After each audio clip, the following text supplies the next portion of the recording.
Daniel capítulo de número 10. Quem achou pode dar um amém? Amém. Glória a Deus. Vou pedir para, se possível, deixarem as luzes acesas, porque eu sei que tem gente aí que está na labuta desde cedo. E eu quero daqui de cima definir o que é arrebatamento e o que não é arrebatamento.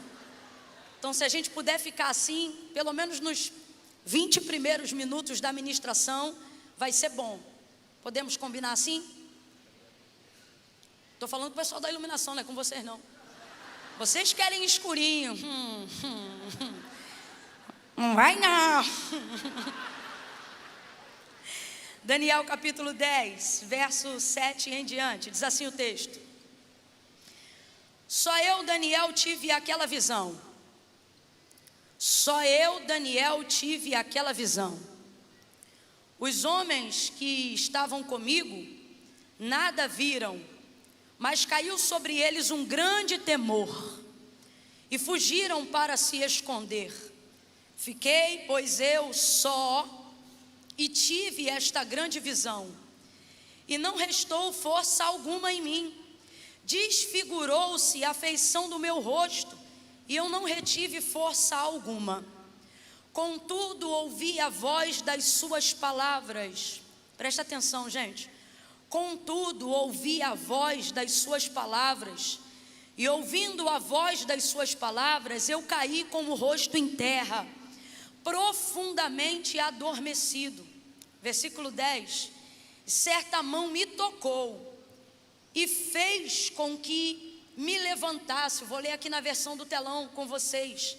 Em seguida, a mão de alguém tocou em mim e me pôs sobre as minhas mãos e os meus joelhos vacilantes.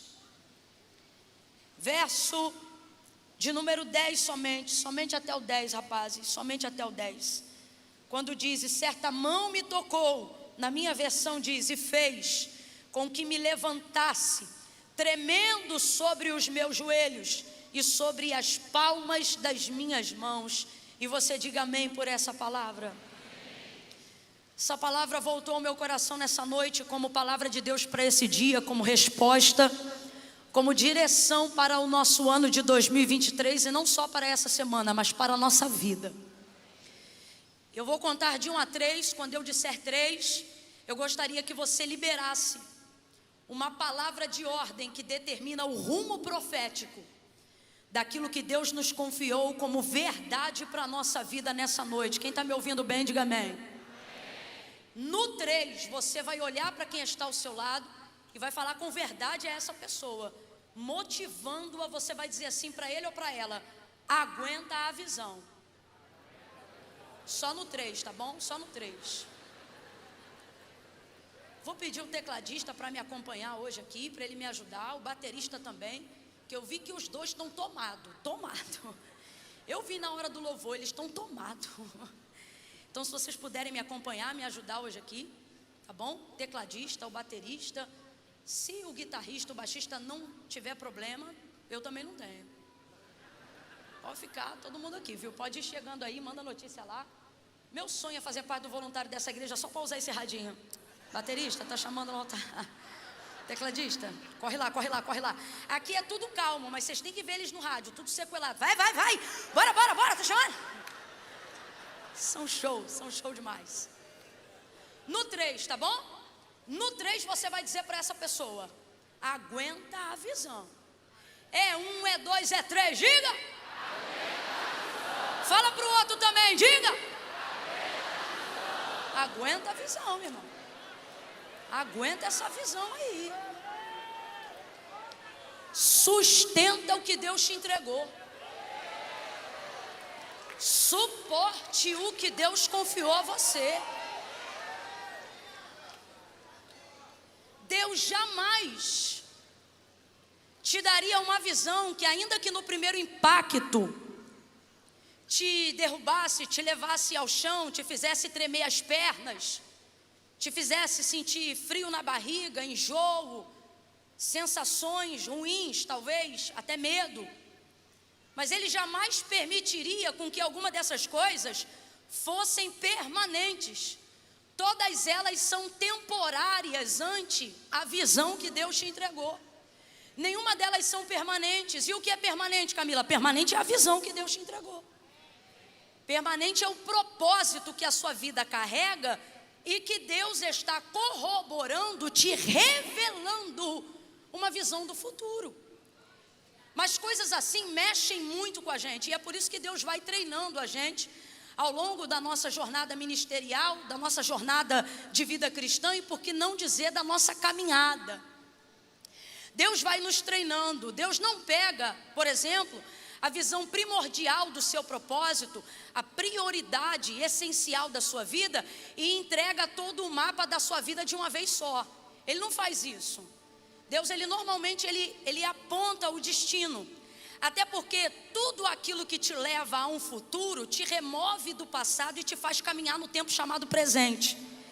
Então, se Deus te pegasse do lugar que você está hoje, ou do lugar que Ele vai te tirar hoje, e te projetasse direto para o futuro, revelando tudo o que vai acontecer no processo que chamamos de presente, você certamente não teria força o suficiente para caminhar até lá. E Deus, ele é maravilhoso, porque Ele não revela todo o processo, Ele só conta sobre o destino. Já percebeu? Me mostra aí um profeta que Deus usou para poder dizer assim: você vai passar muita prova. Vai ser uma atrás da outra, uma atrás da outra, uma atrás da outra. Quando tu pensar que acabou, vai levantar outra. Quando o vento cessar, vem outro. E vem outro. Irmão, no lugar que você recebeu essa profecia, você entra hoje, nunca mais você volta. É muito processo para pouco destino. Não há inspiração para passar tanta prova, tanto processo. Não há inspiração, mas como é que o Senhor faz? Ele aponta o destino. Por exemplo, normalmente quando Deus quer te motivar a passar o processo, Ele não aponta o processo, Ele aponta o destino. Ele levanta alguém e diz: vou eu te usar. Ele diz: olha, vou eu te dar vitória. Ele diz: ó, eu sou contigo. Não é assim que Ele diz? Eu nunca vi Deus levantar alguém para dizer a outro: tenho eu uma pequena obra na sua vida. Alguém já viu? Mas é verdade que nosso Deus é Deus de coisa grande e também é Deus de coisa. Mas Ele não se destina a fim de nos motivar a falar: vou eu fazer uma coisa pequena. Não, é sempre o quê? Vou eu fazer uma coisa grande na sua vida. E isso te inspira, isso te motiva. Você quer ver uma outra coisa que te motiva e não faz você pensar no processo, mas só no destino? É quando Deus, ou os seus profetas, ou os seus ministros, ordenados por Deus, começam a liberar palavras do próprio Deus, na primeira pessoa, em relação a você. Por exemplo: eu irei adiante de ti. Nossa, só de você saber que Deus está indo adiante de você, você já sai diferente. Você sai, meu irmão, você entra no culto diferente, você chega na rua da tua casa diferente. E eu irei adiante de ti, endireitarei os caminhos tortuosos. Aí a gente já não anda, desfila. Eu irei adiante de ti, endireitarei os caminhos tortuosos, quebrarei os ferrolhos de ferro, arrebentarei os cadeados de bronze. E aí você já está, eita, motivado, louco para seguir o destino. E sabe o que a gente não se pergunta nenhuma vez? Meu irmão, que caminho é esse que para entrar já tem que endireitar? Que porta é essa que tem um cadeado de bronze, que é presa por ferrolhos de ferro? A gente não se pergunta em nenhum momento assim: por qual lugar é esse que Ele está me levando? Fala a verdade, ninguém pensa nisso. Você só consegue imaginar a cena de um homem todo poderoso, forte, indo na tua frente, destruindo, levantando, arrebentando, abrindo, te cobrindo, não é? Não é? É assim que a gente vai vendo, é dessa forma que a gente imagina. Por quê? Porque Deus vai te treinando para os processos, e Ele faz isso te motivando, contando para você o destino. Camila, quando o Senhor, por exemplo, chamou o apóstolo Paulo, futuro apóstolo Paulo, ali em Atos, né? Você vai ver que ele, na verdade, vai dizer para Ananias: vai, porque este é um vaso escolhido para mim, para muito padecer para a minha obra. Ele não falou isso para Paulo, ele falou isso para Ananias, que era o homem que ia botar a mão nele e que ia tirar as escamas dos seus olhos, ministrar sobre ele uma unção poderosa. Agora, as coisas que Paulo acessou, que outro homem, seja antes ou depois dele, teve acesso. Rapaz, o homem era poliglota.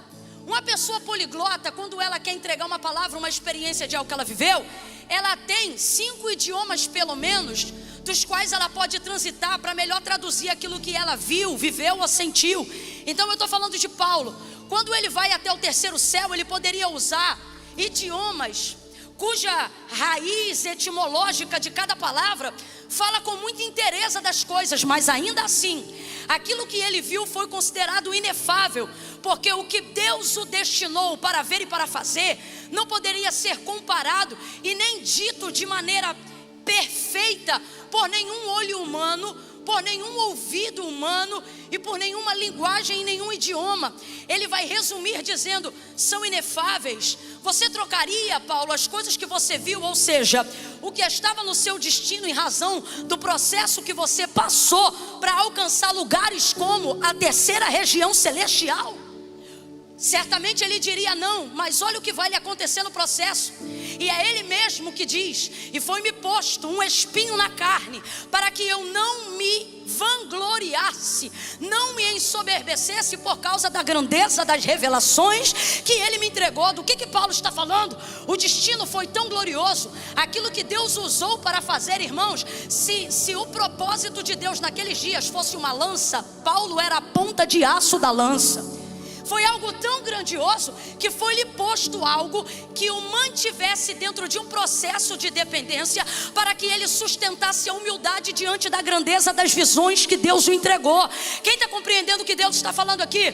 Então há aqui agora, preste atenção, um embate muito grande entre duas coisas. De um lado, no prato da balança, uma visão extraordinária, um destino extraordinário, milagres no caminho, revelações inefáveis no caminho, poder absurdo no caminho. E do outro lado, todo o processo do qual a minha carne vai ser submetida, dores,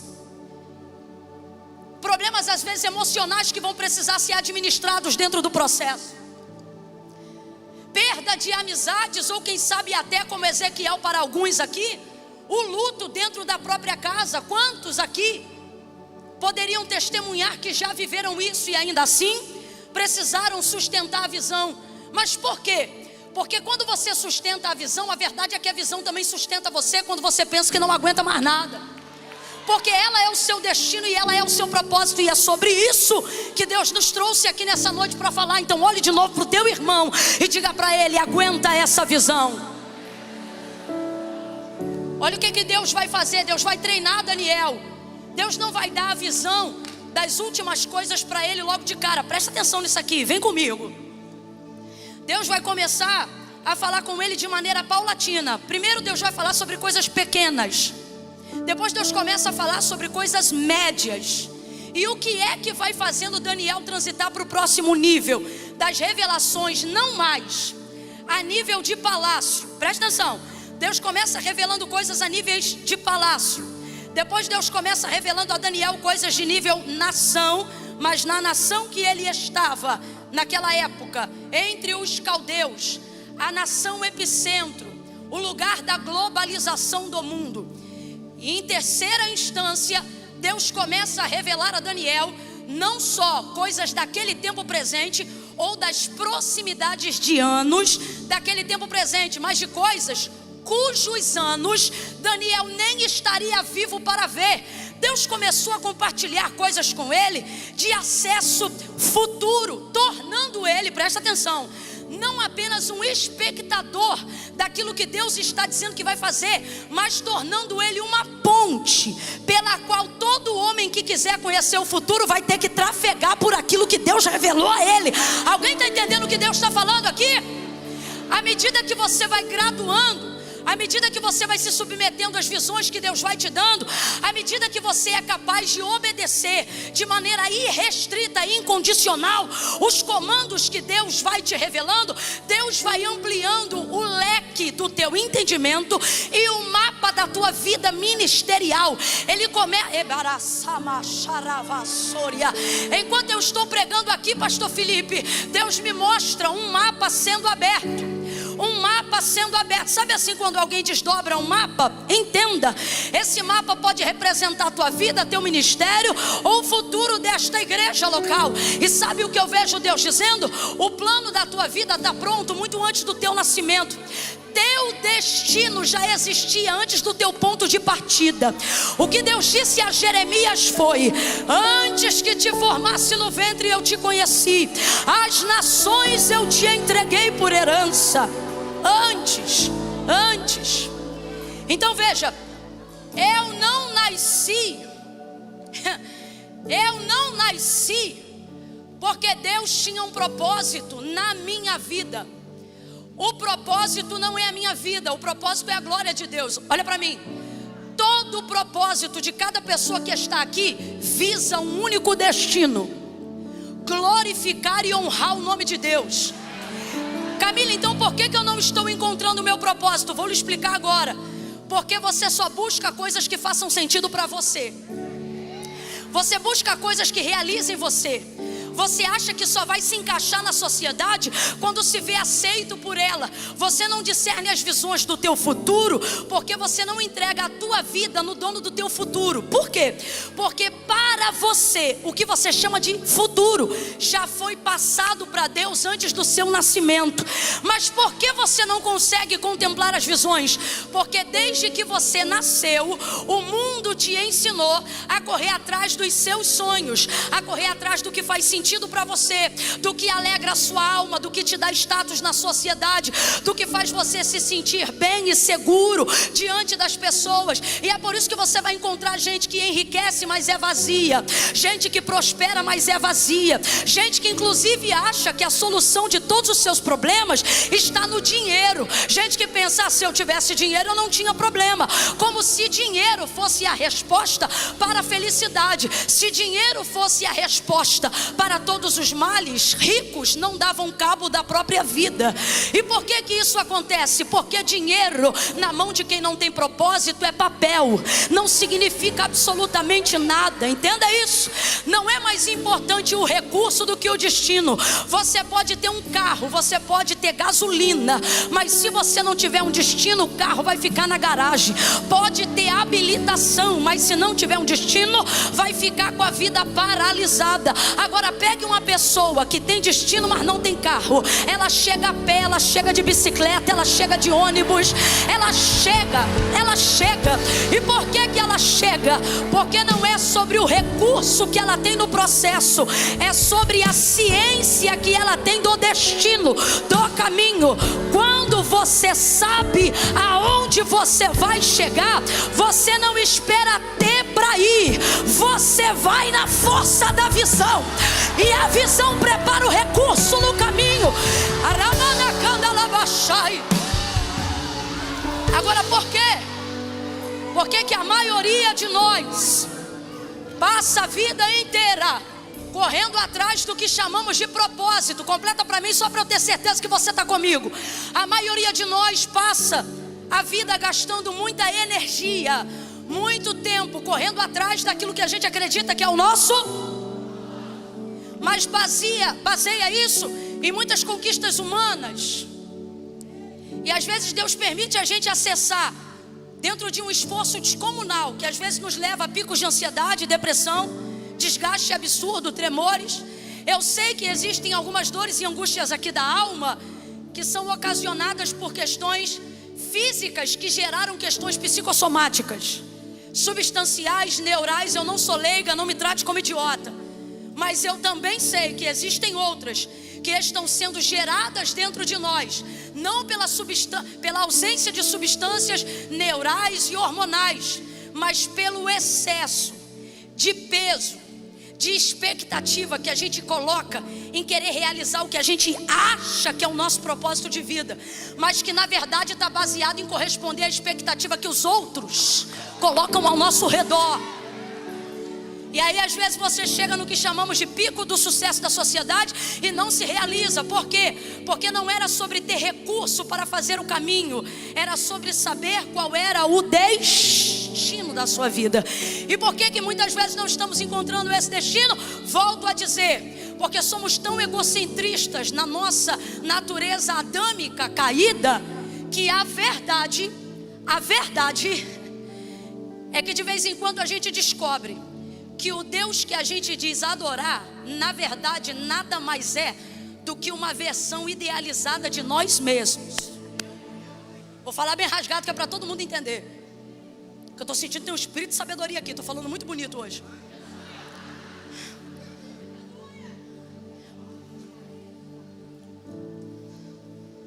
John Piper, ele diz assim: se o Deus que você diz adorar nunca discorda de você, nunca te repreende, é muito provável que você esteja adorando uma versão idealizada de si mesmo e esteja dizendo que é Deus. E por que eu estou falando de ego?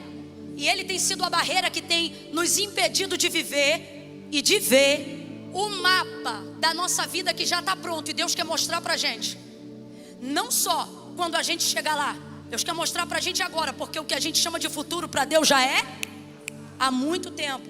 Passado desde quando? Desde antes de você ser tecido e tecida no ventre da sua mãe. Eu já tinha dado um glória, porque Deus não está dizendo que você assim nasceu como se fosse algo do nada. Deus está dizendo, não, foi dia a dia, como a arte de um tecelão, diz o profeta Jeremias. Ele te teceu no ventre da sua mãe. Você levou tempo, você quer as coisas para ontem, mas você não nasceu de ontem. A palavra afirma que você não nasceu no seu pai, ele só foi o seu progenitor. Então é por isso que nessa noite Deus não quer desculpinha para impedimento da visão, em razão do ventre que você nasceu ou de quem foi o seu pai, porque Deus está dizendo, eles foram progenitores antes de nascer no seu pai, antes de nascer na sua mãe.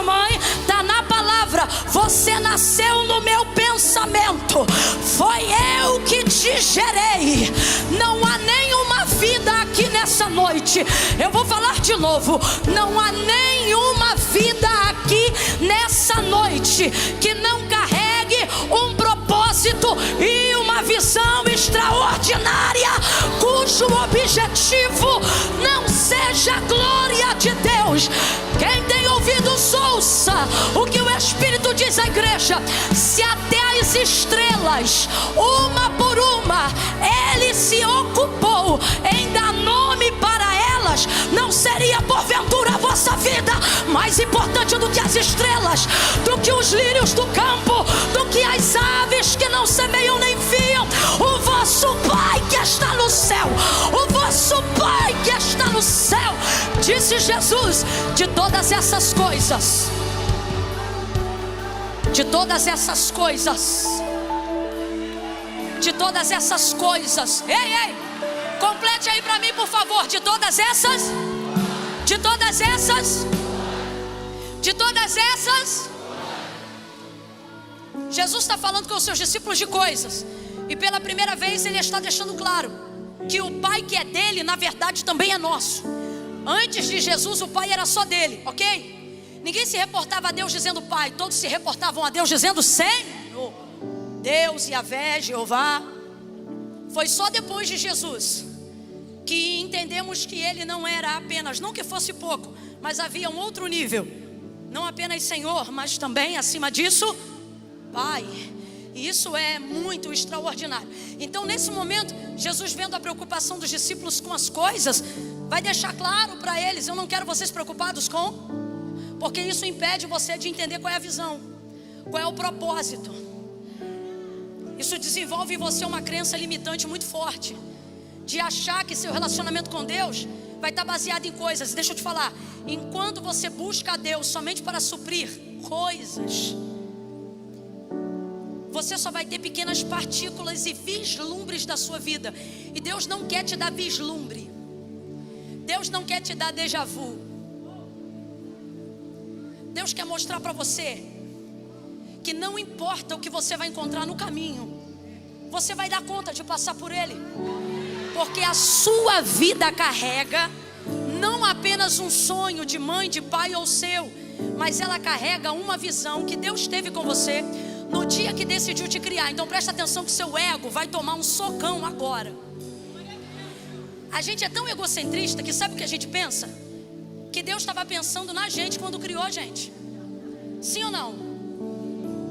Vamos falar a verdade, de uma maneira geral, a gente pensa o seguinte: Deus me criou e Ele tem um propósito comigo, achando assim, Deus pensou em mim. Olha o socão que você vai levar agora. E se eu te disser nessa noite que quando Deus criou em você, não era em você que Ele estava pensando? Isso te alegra ou te chateia? Porque isso já determina o tamanho do seu ego.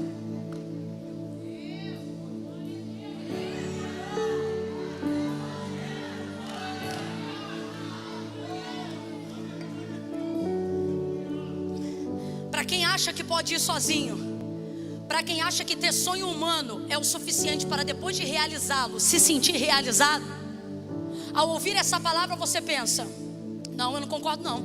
Deus estava pensando em mim mesmo. Você vai realizar o que você quer e não vai se sentir realizado. Isso não é uma maldição, não é uma praga. Isso é uma realidade. Por quê? Porque você não foi criado para realizar você. Então mesmo que você realize o que você queria, em algum momento a sensação de conquista vai passar. E a tua régua vai ter que aumentar, teus padrões vão ter que aumentar. É a hora que você vira, ao invés de patrão, carrasco de si mesmo.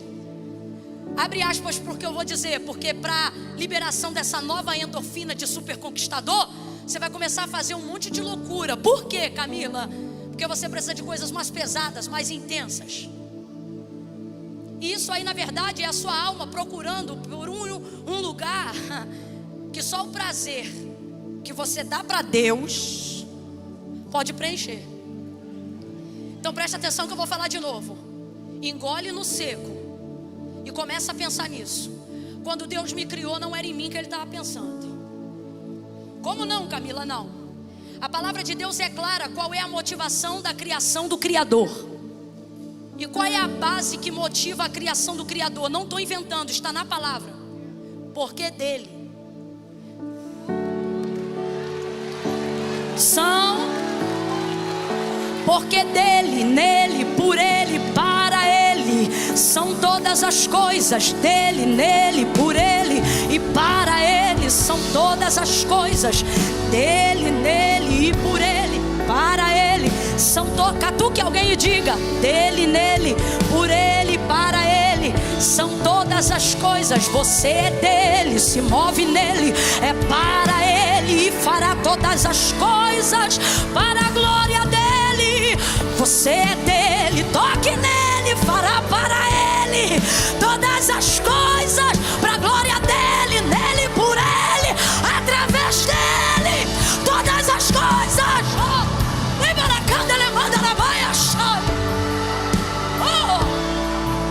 Sabe por que você tem tudo para dar certo, mas está dando errado?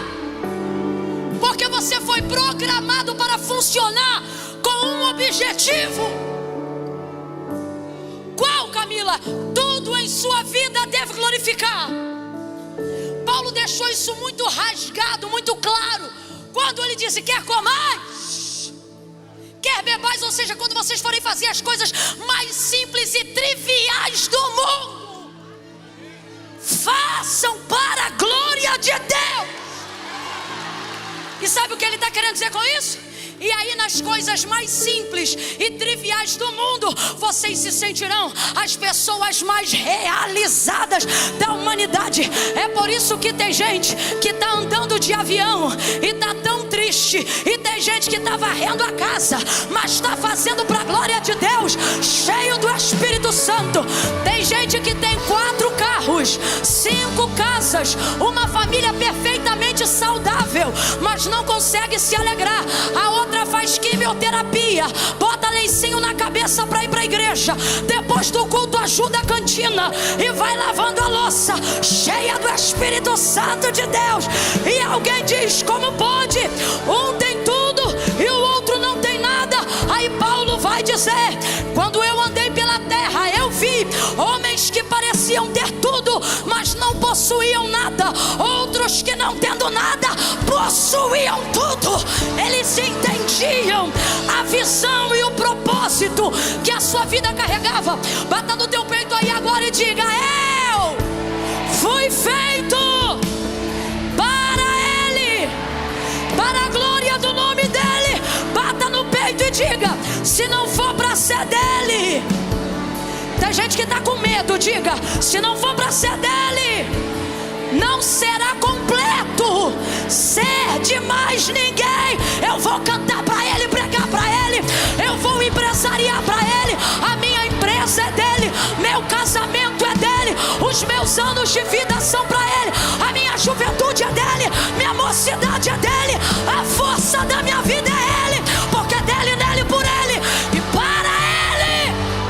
Para Ele. Ei, patrão, ô meu patrão, quando você fechar a ata lá da contabilidade da tua empresa, não faz igual Nabucodonosor na beira do palácio, não, dizendo: não é esta a grande Babilônia que eu edifiquei, que eu... Não, faça não. Lembre do que Deus está te falando hoje. Olha para o resultado daquela empresa e diga: não é esta aquela que Deus dirigiu para a glória do nome dEle, não me deixou falir para a glória do nome dEle, sustentou minha casa com esse CNPJ para louvor dEle. É assim que você tem que fazer. Você que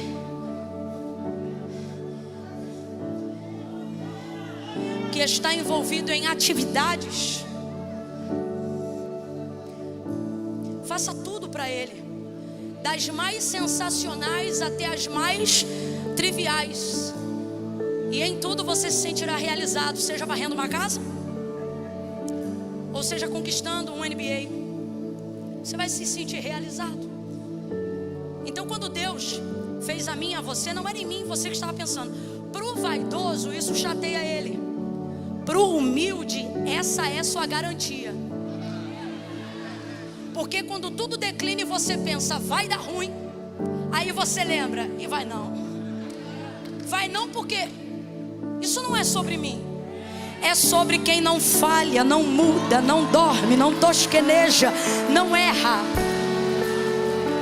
nunca perdeu, nunca errou. Falaria e não cumpriria, diria e não faria. Porventura é homem para que minta, ou filho do homem para que se arrependa? Porque desde a antiguidade com o ouvido não se ouviu, e nem com o olho se viu um Deus que trabalha. Oh, você tira férias, Ele trabalha. Você descansa, Ele trabalha. Trabalha por todos? Não, trabalha por aqueles que entenderam, cujo propósito da sua vida é a glória de seu nome. Deus não trabalha para quem precisa, Deus trabalha para quem espera nele. Olha o texto: porque desde a antiguidade com o ouvido não se ouviu, e nem com o olho se viu um Deus que trabalha para aqueles que nele esperam. O humilde espera dele, o soberbo será resistido por ele. Os apressados vão se cansar, os ansiosos vão parar. Aqueles que acham que o segredo está na força do seu braço vão estar fracos ainda antes do final desse ano. Mas os que esperam no Senhor renovarão as suas forças, subirão. Olha para alguém aí agora e diga: você vai subir, você vai subir. Eu não sei quem está me ouvindo, mas assim diz o Senhor: a abertura dessa conferência é Deus dizendo: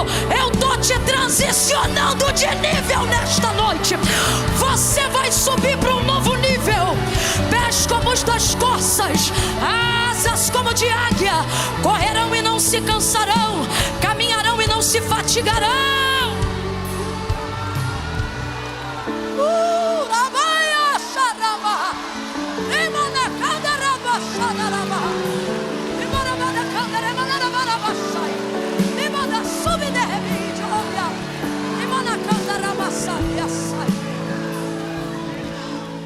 Você vai usar a perna e não vai cansar a perna. Vai usar o braço e não vai cansar o braço. Vai usar o diafragma e não vai cansar o diafragma. Numa visão comum, como qualquer outra pessoa, você se cansaria. Mas sua expectativa não é comum, sua visão não é comum. O Deus que te chamou não é comum. É por isso que no pior dia de Israel, em período de apostasia nos dias de Jeremias, Deus visita Israel pela boca do profeta Jeremias. E ao invés de sentir peninha do processo deles, até porque era consequência de seu pecado e apostasia, Deus vai encher a boca do profeta Jeremias e vai falar sobre a restauração de Israel. E aquela Israel que outrora era fraca, porque o seu ego lhe roubou a visão, Deus vai deixar claro que uma vez arrependida e restaurando-lhe a visão do seu destino, que era glorificar a Deus, Ele vai dizer a Israel: tu te fatigas com os homens que vão a pé? Não se canse com eles não, porque senão o que será quando eu te botar para competir com os cavalos? Você já viu um pulmão de um cavalo, meu irmão? O pulmão de um cavalo é enorme. Nunca um cavalo vai correr a mesma coisa que um ser humano. Nunca um ser humano vai correr a mesma coisa que um cavalo. Mas quando um homem é dotado de uma visão, Deus lhe dá capacidades animalescas para que ele atinja o propósito. Camila, será que isso é verdade? Olha para a Bíblia. Abacuque vai dizer assim: o Senhor Deus Jeová é a minha força, e Ele fará os meus pés como um de atleta? Não. E Ele fará os meus pés como os das servas. Olha para o teu pé agora. Você tem pé de gente ou pé de bicho? Fala a verdade, pé de gente ou pé de bicho? Só que olha o que Abacuque vai dizer: pés como os das servas, para caminhar sobre as mais altas montanhas ou sobre as minhas limitações. O que Abacuque está dizendo? Para que eu chegue aonde Deus quer que eu chegue, Deus não vai desprezar minha capacidade humana. Ele vai alterar essa capacidade. Ele vai me dar a capacidade que eu preciso ter para chegar ao lugar que Ele quer que eu chegue. Aí ele diz: o Senhor Deus Jeová é a minha força e fará os meus pés como os das servas e me fará caminhar sobre as minhas alturas. O que ele está dizendo? Todas as vezes que para chegar ao lugar da visão que Deus me deu, eu tiver um desafio maior do que a minha humanidade, eu tiver um desafio maior do que o meu braço, eu tiver um desafio maior do que a minha condição financeira, eu tiver um desafio maior do que a minha condição emocional, Deus vai entrar e vai alterar a minha capacidade. Ele vai alterar e Ele vai me dar capacidades que só pessoas ou animais poderosos poderiam ter. Ele vai falar abertamente sobre isso para provar o que a gente está dizendo. Lembra quando ele mandou a chuva? O que Elias disse para Acabe que estava de carro? Completa para mim. Acabe estava de... Ele desceu do monte e ele disse, ou melhor, o moço desceu do monte e ele disse para Acabe: Acabe, corre, porque é sinal de que uma abundante chuva vem sobre a terra. Acabe saiu de carro com um cavalo na frente de Elias. A nuvem foi se aproximando, a chuva chegava atrás e Elias começou a correr. Eu tenho para mim que ele começou a correr igual gente. Porque quando você demonstra para Deus disposição humana para obedecer o que Ele fala, enquanto você se esforça aqui, aí ele vai aqui, antes do carro e do cavalo de Acabe, eu vejo um Elias que quer correr para obedecer. Só que o texto é fiel, você conhece. O texto diz que enquanto ele corre, daqui a pouco quem passa? O carro e o cavalo de Acabe. Aí ali já não é mais perna de Elias, ali é o vento do Espírito do Senhor, motivando, capacitando, dotando ele de uma capacidade para que ele possa viver o cumprimento da visão que Deus deu para ele, sem ficar atolado atolado nela. A chuva é muito boa, mas ela prejudica o terreno. Vocês aqui sabem do que eu estou falando por estes dias. A chuva rega a terra, mas o excesso dela faz lama. Quem está me ouvindo, diga amém. Existem visões que Deus te dá e que, se você não for pronto em obedecer, você não recebe a capacidade que te livra de se atolar. Como assim, Camila? Se Deus me deu a visão, Ele vai me atolar? Não é a visão que te atola, é a falta de capacidade de correr que te deixa embaraçado. Camila, eu não entendi. Vai entender agora.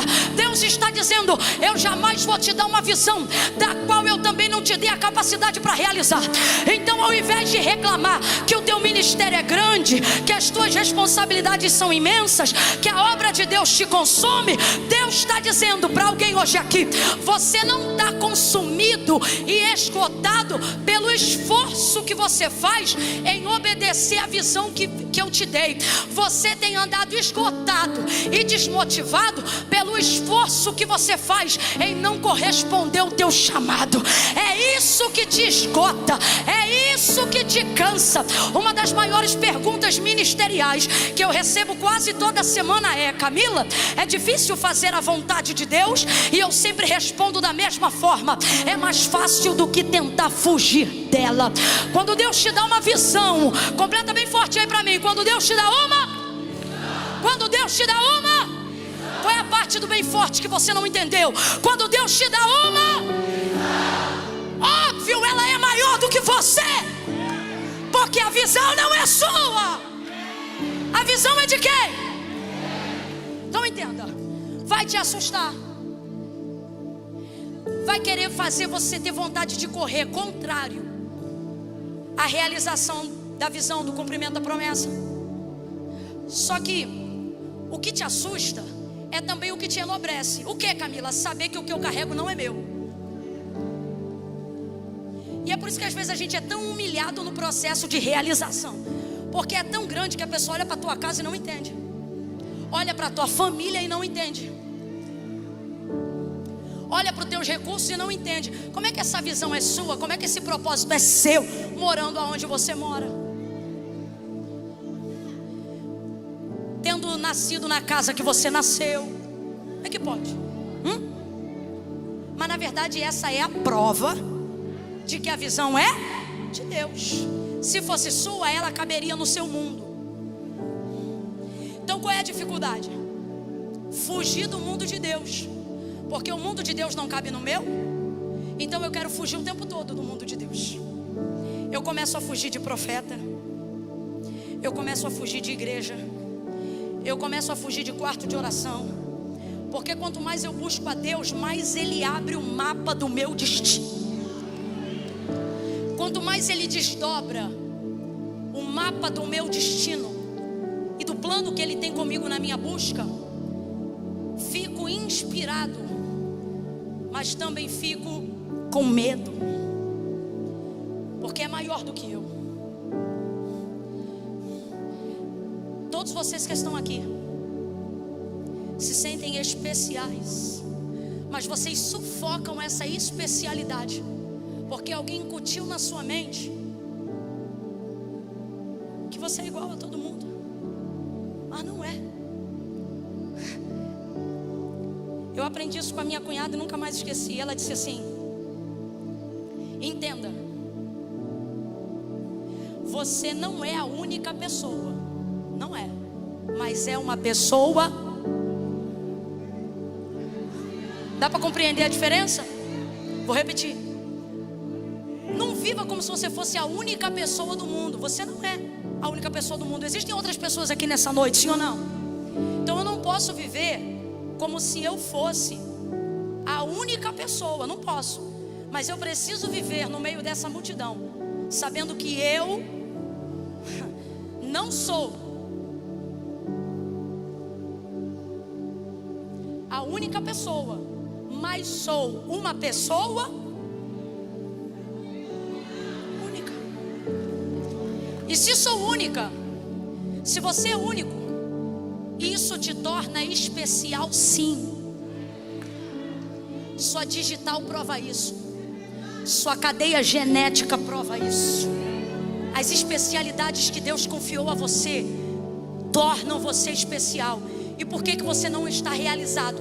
Porque você foge das suas especialidades, ou você começa a achar que as suas especialidades não têm a ver com Deus, quando na verdade é em Deus que elas se qualificam.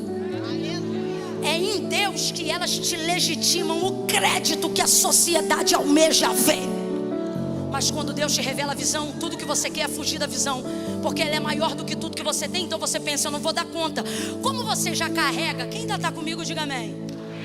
Como você ainda carrega uma série de frustrações de coisas que não realizou, você também não quer frustrar Deus, e não quer frustrar a igreja, e não quer se frustrar na sua vida espiritual. Então começa a desgraça de uma corrida,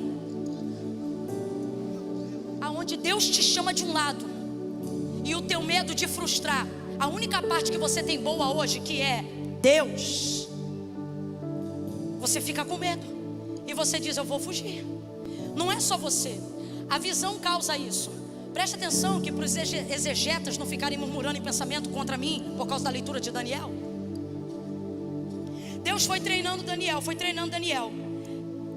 Ele percebeu que as visões que Deus dava começaram a ficar maiores. Vem comigo rapidinho. Ele percebeu que as visões que Deus estava dando começavam a ficar, os sonhos de revelação começavam a ficar. Quanto maior era a revelação, aquilo começou a levar Daniel para um nível de debilidade física. O texto vai dizer, muito antes desse episódio que a gente leu, preste atenção nisso aqui. Isso aqui pode salvar a tua vida. Isso aqui pode te livrar do espírito da loucura que está tentando te confundir. Presta atenção nisso aqui. Isso aqui vai desmascarar o império das trevas que tem te ameaçado, que tem feito você achar que na verdade tudo que você pensa de Deus a seu respeito é uma loucura. Presta atenção nisso aqui. Ele começou a perceber que Deus começou a dar os sonhos e as visões. À medida que esses sonhos, visões foram ficando maiores, ele percebia que o seu corpo carnal, físico, começou a se envolver, ao ponto que o texto vai dizer assim, que depois de uma das revelações que Deus deu para ele, ele ficou 7 dias acamado, e o texto é claro que ele ficou por causa do peso da visão que ele recebeu de Deus. Aí o que Daniel começou a fazer?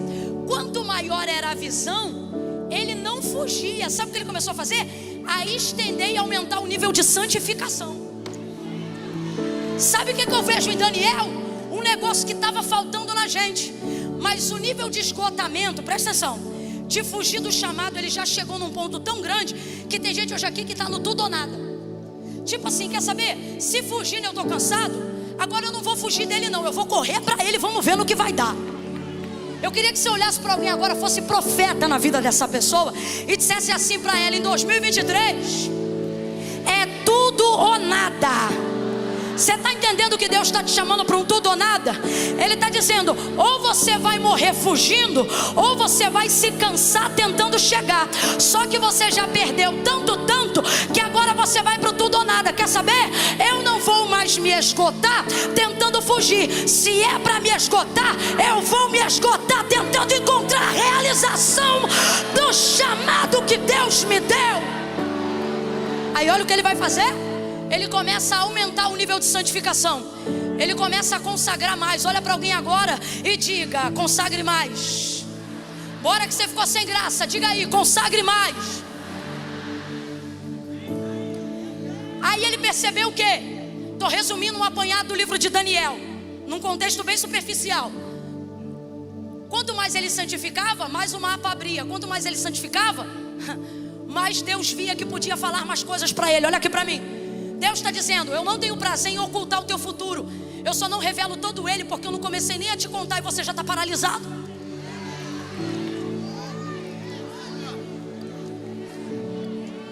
Deus está dizendo, te apronta para mim.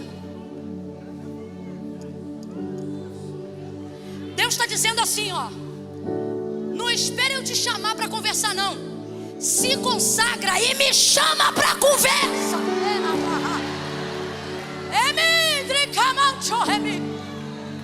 Camila, eu não estou ouvindo Deus. Deus só te pega na urgência. Deus só fala contigo de livramento e socorro, já percebeu? Porque Deus só te pega na urgência para te livrar a vida. Agora bota a tua vida no eixo, que tu vai ver se Deus te pega na urgência. Deus vai te adiantar 5 anos do que vai acontecer. O jornal do final desse ano é atrasado para quem for chamar Deus para conversar em fevereiro ainda. Isso é muito sério. Aí ele começou a se consagrar, o mapa abriu, Deus começou a revelar muito mais. Aí foi ficando maior, foi ficando maior. Se liga nisso aqui. Foi ficando maior, ao ponto que Daniel não dorme mais para Deus falar com ele. E Deus também não fala mais com ele. Você pode depois analisar isso no livro. Deus não fala mais com ele na hora dos joelhos, na hora das devocionais e nem quando ele está dormindo. Deus agora pega ele andando. Quando tu abre a agenda para Deus, e é por isso que tu tem medo. Tu sabe que Ele vai te pegar nessa faculdade. Tu sabe que quando tu abrir a agenda para Deus, o ensino médio não te segura. Tu sabe que quando tu abrir a agenda para Deus, professor não te peita. Tu sabe que quando tu abrir a agenda para Deus, não tem motorista nem cobrador que vai te impedir de profetizar dentro do ônibus. Quando tu abre a agenda para Deus, acontece contigo o que aconteceu com Daniel. Se liga no contexto do capítulo 10. Ele estava andando com os amigos, ele estava andando, presta atenção. Ele não estava orando, ele estava andando. Ele não estava pregando, ele estava andando. Ele não estava profetizando, ele estava com os amigos. Mano, pelo amor de Deus, o cara está num nível tão absurdo que Deus não espera ele se separar, porque toda hora que Deus olha para ele, ele é separado andando, comendo. Ele é separado. Você está entendendo o que eu estou dizendo? Ele está sentado e está separado. O cara está conversando e é separado. Ele está rindo de uma piada e ele é separado, porque a vida dele é santa. Comendo, deitando, dormindo, levantando. Então agora Deus fala com ele a hora que Deus quer. Deus não fala com ele a hora que ele está pronto. Deus fala com ele a hora que ele quer. Alguém mais está sentindo o coração queimar? E o Espírito Santo de Deus convidar e dizer: esse ano é o que eu tenho para ti. Eu quero falar contigo no carro. Eu quero falar contigo no caminho do trabalho. Eu quero sentar no banco do carona e te dar revelações que o mundo ainda não viu, que teus familiares ainda não conheceram. Alguém mais está sentindo o coração queimar? Alguém mais está sentindo o convite do Espírito Santo?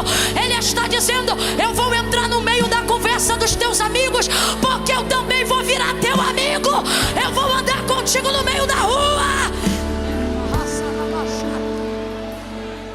Aí olha isso. Vou terminar agora.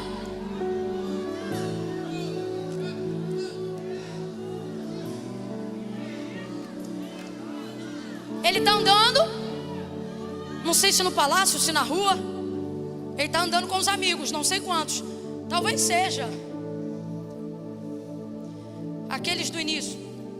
Está ele andando, olha o que vai acontecer. Você leu comigo. Então só eu. Que é isso? Você está no meio de um lugar aparentemente público, com pessoas comuns, e só você começa a ver coisas que ninguém viu. O que é isso?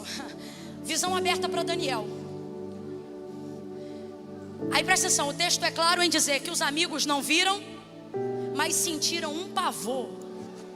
Que o texto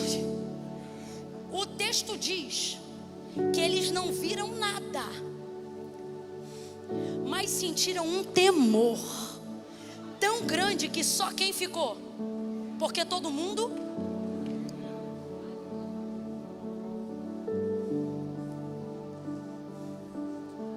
quem não aguentar a visão não vai ficar. E não fica triste, é porque a visão não é para eles. A visão é sua. Aí olha o que o texto diz: por causa do impacto da visão, pastor Felipe, desfigurou-se o meu semblante. O que é isso? Ele só não correu porque não teve perna, senão ele corria também. Saiu de mim a força. Ele disse: não havia mais força alguma em. E eu caí com a Bíblia é linda, ela diz assim: e caiu com o rosto em terra, ou com o seu rosto sobre o chão. Carioquês, caiu de cara. de frente. A visão veio na velocidade, bum, caiu de frente, irmão, de cara no chão, bum. O que significa? Rosto desfigurado, fugiu de minha força. Arrebatamento profundo. Deus não lhe tomou só a consciência física, ou melhor, só o lugar da sua tomada de decisões, seu lobo frontal, não. Só a sua capacidade cognitiva, não.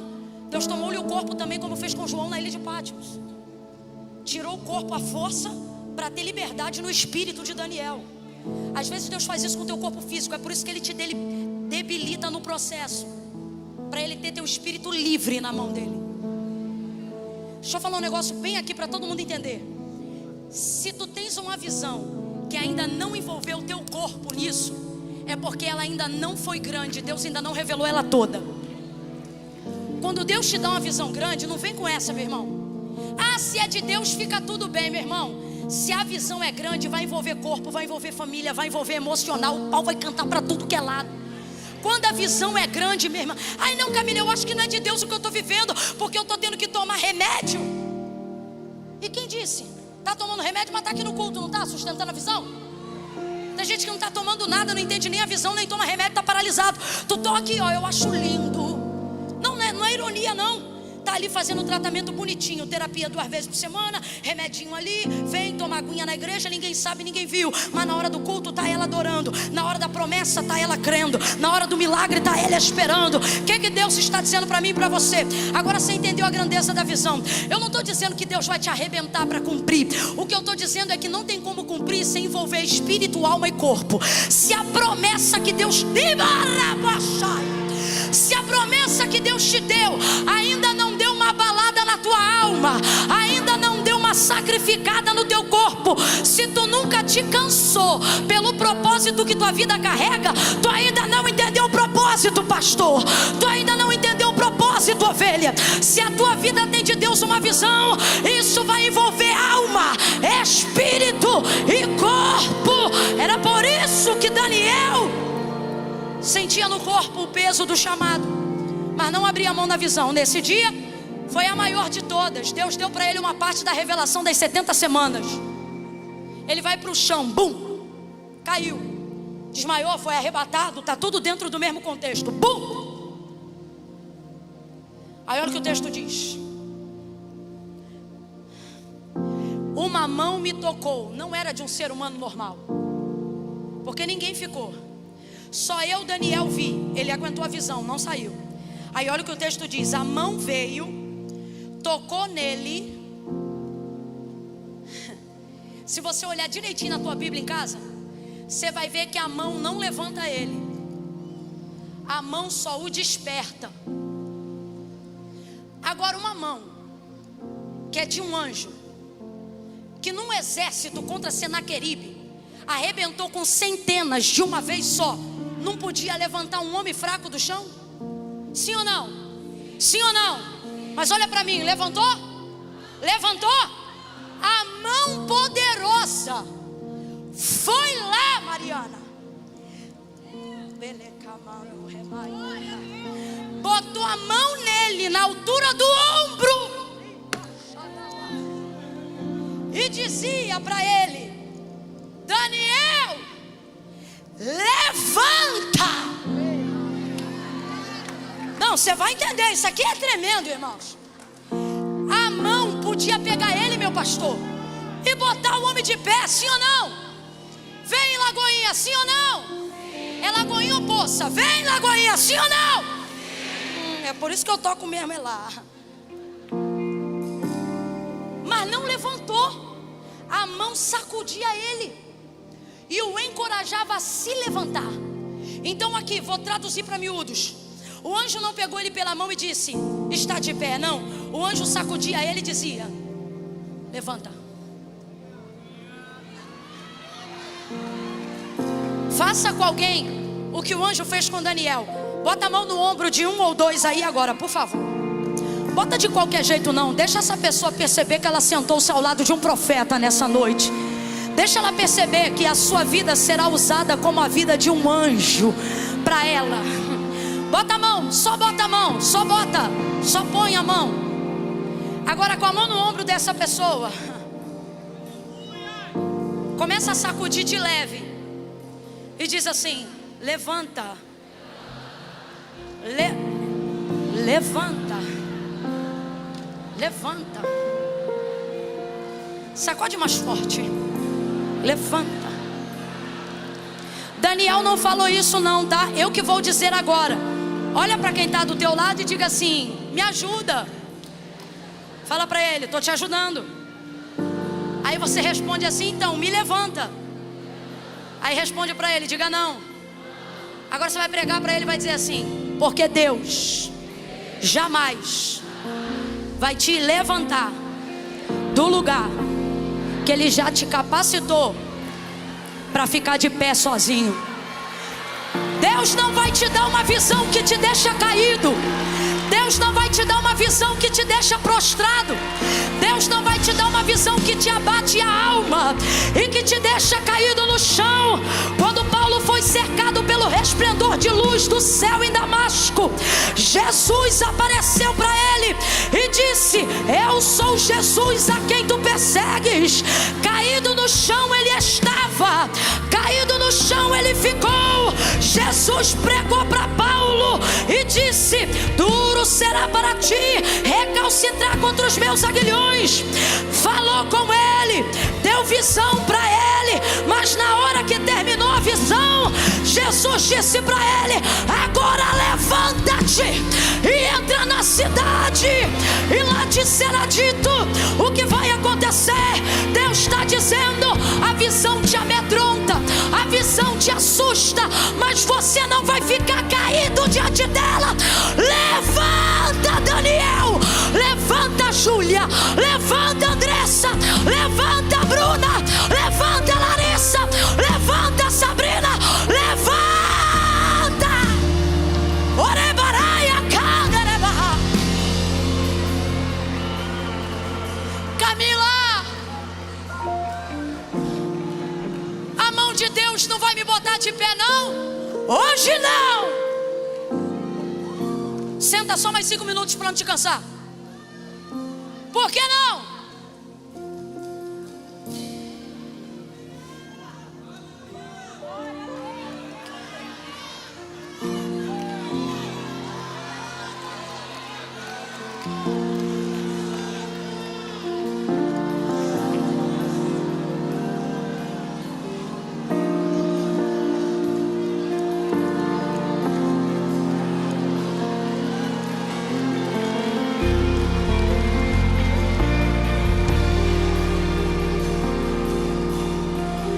Quando o Senhor levou Ezequiel para o vale cheio de ossos, a visão era apavorante. Imagina um vale escuro cheio de ossos.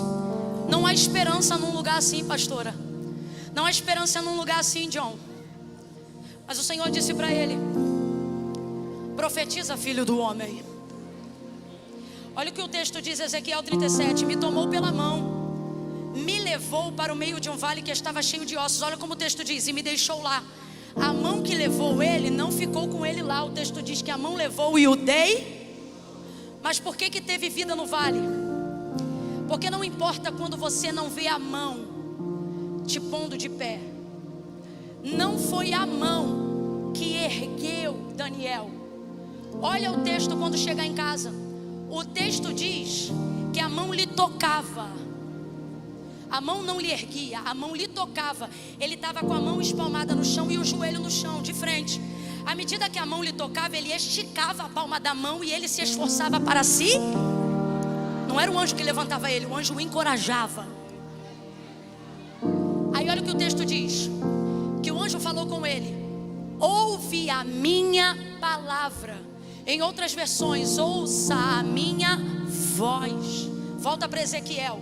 A mão o deixou lá. Ezequiel não viu mais mão no vale, mas o texto diz que uma continuava falando com ele lá. Era a voz do Senhor. A voz do Senhor dizia: profetiza. E a voz do Senhor mandava o que ele tinha que profetizar. Quem ainda está aqui, diga amém. Então o Senhor está dizendo: você se desespera quando não vê a minha mão te botando de pé, como eu fiz outras vezes. Mas Mas é porque o nível de maturidade que você entrou agora me impede. Eu limito essa decisão. Eu não vou te colocar de pé de onde eu te dei graça para se sustentar. Você vai ter que se levantar. Você transicionou, o nível mudou. Olha para quem está do teu lado e diga com carinho, creia ele ou não, diga assim: você amadureceu nesse processo. Você quer mão, mas não vai ter mão.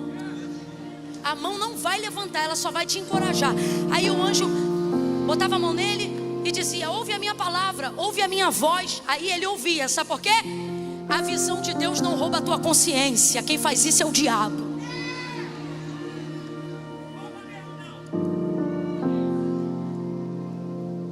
Ele ouvia. Aí à medida que ele ouvia aquelas palavras, ele ia esticando a mão, esticando o antebraço. O joelho, o texto diz que estava vacilante. E o que me faz tremer as pernas. Estou dizendo isso tudo para dizer o quê? A glória de Deus não é romântica. E é por isso que tem gente que diz que quer o avivamento, mas não quer. Porque quando chega perto da glória faz que nem o povo. Quando Deus chamou, o povo chamou Deus para conversa, dizendo: poxa, a gente queria ver ele também. Ah, é? Deus fala assim: eles querem conversar comigo? Também quero conversar com eles. Manda eles se santificar, jejuar, se lavar e vir para a beira do monte. Eu vou vir no cume. Moisés diz: ó, vai ter conversa. Vocês querem glória? Quer ver o que eu vejo? Quer sentir o que eu sinto? Aguenta a visão? Se lava, se limpa, consagra, separa. O povo fez tudo certinho. O povo fez tudo certinho. Quando o povo foi para a beira da montanha, aonde Deus começou a trovejar, eles ficaram apavorados e saíram correndo da glória, saíram correndo da presença. E o que eles diziam para Moisés? Moisés, vai você, a gente não dá conta de ir não. Sabe por quê? Há uma geração que quer romantizar a glória, cometendo seus pecados e achando que não precisa de consagração, querendo meter tudo na conta da graça, como se não precisasse renunciar a nada. Ah, Camila, você está falando da lei, quer falar da graça? Paulo disse que uma vez banhado no sangue de Cristo, jamais tornaria a pecar para não pisar novamente no sangue de Jesus Cristo. Você quer falar de graça comigo? Eu também tive um encontro com a graça de Deus. Ah, Camila, mas você parece que continua pagando preço. Não é preço, é consagração. E por que, Camila? Porque eu não me consagro para justificar, eu me consagro para agradecer. Porque eu quero ir para um nível de intimidade, aonde só quem deseja a glória de Deus suporta a visão. O povo mandou Moisés e Moisés foi e não aguentou a visão. Olha para mim. Deus trouxe gente muito séria nessa noite aqui para dizer: ei, para de fugir da visão, porque a entrega que você dá na fuga é a mesma que você daria no chamado. Então você está gastando força no lugar errado. Olha para o teu irmão e diga: vai para cima. Não, você não falou. Diga para ele: vai para cima. Fala para ele assim: vai para a glória. Diga assim: não corra de Deus, corra para Deus. Diga: corra para Deus. Camille, se ele me quebrar, ele te quebra na mão dele, te refaz na mão dele. Camille, se ele me abater, ele te abate na mão dele, te exalta na mão dele. Camille, se ele te espremer, ele te espreme na mão dele, te dá largueza na mão dele. Camila, e se ele me humilhar, ele te humilha na mão dele, te honra na mão dele. Ele está dizendo: vai para onde? É como Davi: para onde eu fugirei da tua presença? Se eu botar minha cama no abismo, ali tu está. Se eu subir até a alva, ali tu estarás. Senhor, tu me sondas e me conhece. Chega de fugir. Aguenta a visão. Vou contar de 1 até 3 e você vai gritar para quem está do teu lado: acaba com isso. É 1, é 2, é 3, diga. Vocês não falaram, diga. Acaba com essa fuga desgraçada.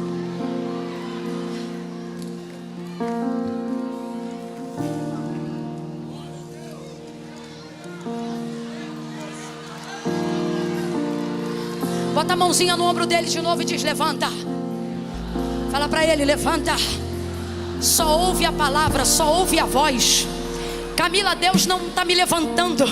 Ele está dizendo: eu vou fazer isso com a minha palavra. Guarda a minha palavra. Guarda a minha palavra. E a minha palavra vai te sustentar, vai te erguer, vai te levantar. A minha palavra vai te capacitar. A minha palavra será teu combustível. A minha palavra será o teu alimento. A minha palavra será o nosso pacto. A minha palavra será a tua garantia. A minha palavra será a tua disposição. Recita a minha palavra, canta a minha palavra, exalta a minha palavra, louva a minha palavra, decora a minha palavra, memoriza a minha palavra, profetiza a minha palavra, ora a minha palavra, canta a minha palavra, prega a minha palavra. A minha palavra te tira da depressão, a minha palavra te tira da tristeza, a minha palavra abate a síndrome do pânico, a minha palavra coloca espírito de vida aonde havia espírito suicida. A minha palavra te enche de saúde, a minha palavra te dá sabedoria, a minha palavra abre a tua boca, a minha palavra te dá dons, a minha palavra te sustenta até os ossos, a minha palavra te capacita, a minha palavra te renova, a minha palavra te sara, a minha palavra te cura, a minha palavra te fortalece.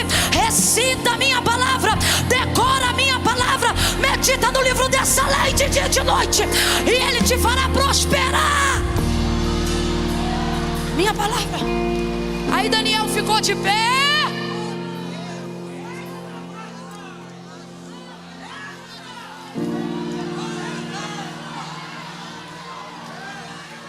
Que é isso?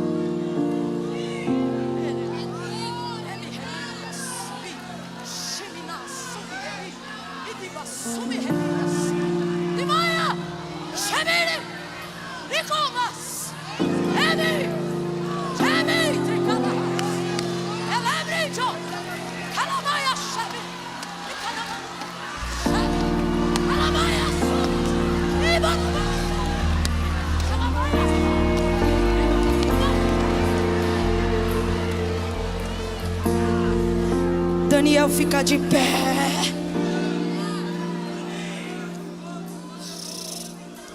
O Senhor entrega o restante da visão para ele e termina dizendo: Daniel, o céu te ama muito, homem muito amado. Deus está dizendo assim: ó, você está fugindo para um lugar que não pode se esconder. Me mostra um esconderijo que não esteja submetido à cobertura do céu. Me mostra aí. Deus está falando com alguns fujões aqui. Me mostra aí um lugar aqui na terra ou debaixo dela que o céu não abrigue esse lugar. Olha o que Deus diz pela boca do salmista: quem está na terra manda no que é na terra. Quem está no céu manda no céu, na terra e debaixo da terra. Deus está dizendo assim: você não percebe que para onde você for, o céu está lá?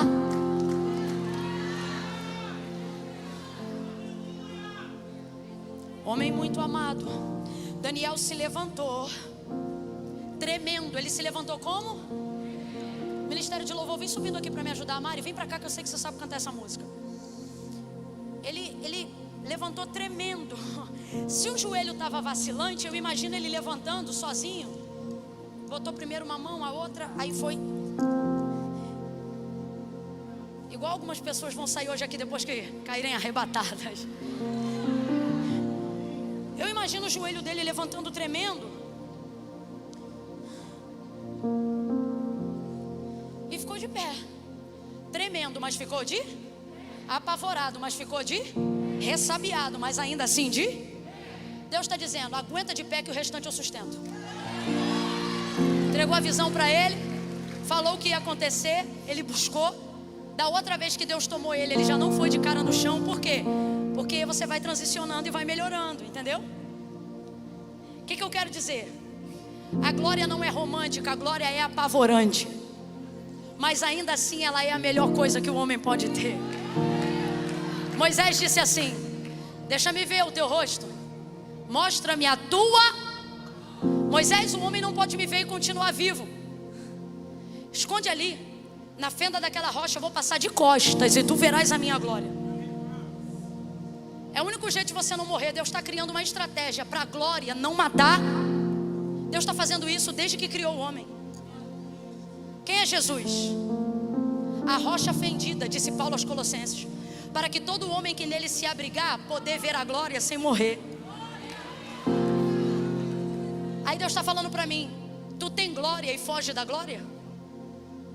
Vai tremendo, mas vai para cima desse monte. Como canta o Morada: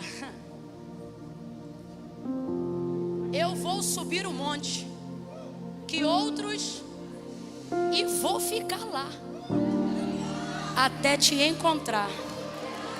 Eu vou entrar na casa e vou fazer morada e vou ficar lá. Eu acho lindo porque é muito bíblica essa música. Brunão, Deus te abençoe. Porque ela diz assim, ó: mais perto do monte é mais perto da face. Mais perto da face é mais perto da. E mais perto da glória, a música diz o quê? Mais perto da glória é mais perto da. O medo quer me parar. É muita glória, eu sou tão pequena. É muito grande, eu sou tão limitado. Só que Deus está dizendo para quem Ele está chamando hoje: não corre de mim, corre para mim. Eu sou grande, mas eu sou teu e tu és meu. Eu sou grande, mas tu és minha e eu sou teu. Vem para os braços do teu Pai. Eu já preparei uma estratégia que te impacta, mas não te mata, te estremece, mas não te mata. E não haverá nada melhor da tua vida do que ser cheio da glória de Deus. Quando Isaías viu a glória, ele não disse como é linda, ele disse: no ano em que morreu o rei Uzias, eu, Isaías, vi o Senhor assentado sobre um alto e sublime trono. A sua glória enchia a casa e as colunas do templo se moviam com a voz do que clamava. O que clamava dizia: Santo, Santo, Santo, Santo é o Senhor dos exércitos, e toda a terra está cheia da tua glória. Então eu, Isaías, não disse glória, eu, Isaías, disse: